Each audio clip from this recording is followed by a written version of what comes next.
very first step. Now look at the crowd now.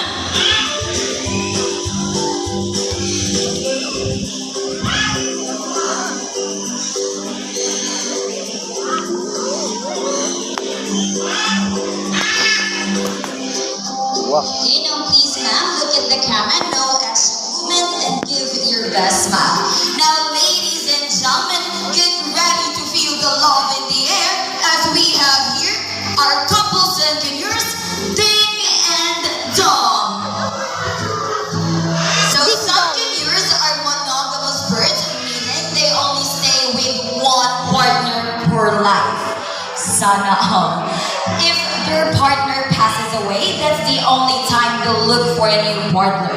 You'll also monomorphic, which means both males and females share the same physical features, such as their color and size. So man, those birds are not cheaters. Now, thank you so much to our volunteers.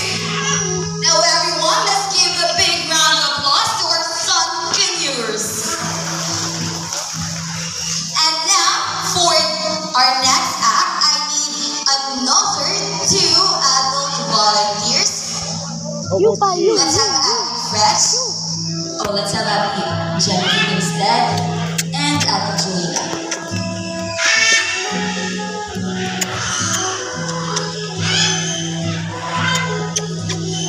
You know, ma'am, sir, please follow the bird trainer's instructions. Scuba, scuba.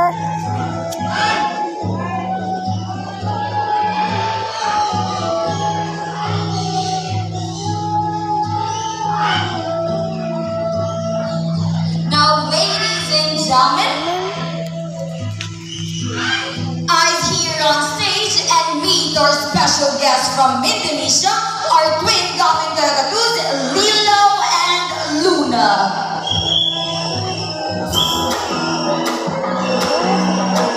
So, Gavin Gagatus are known for being intelligent, social, active, and very curious birds. They love to explore their surroundings and meet new friends, both humans and find feathered friends.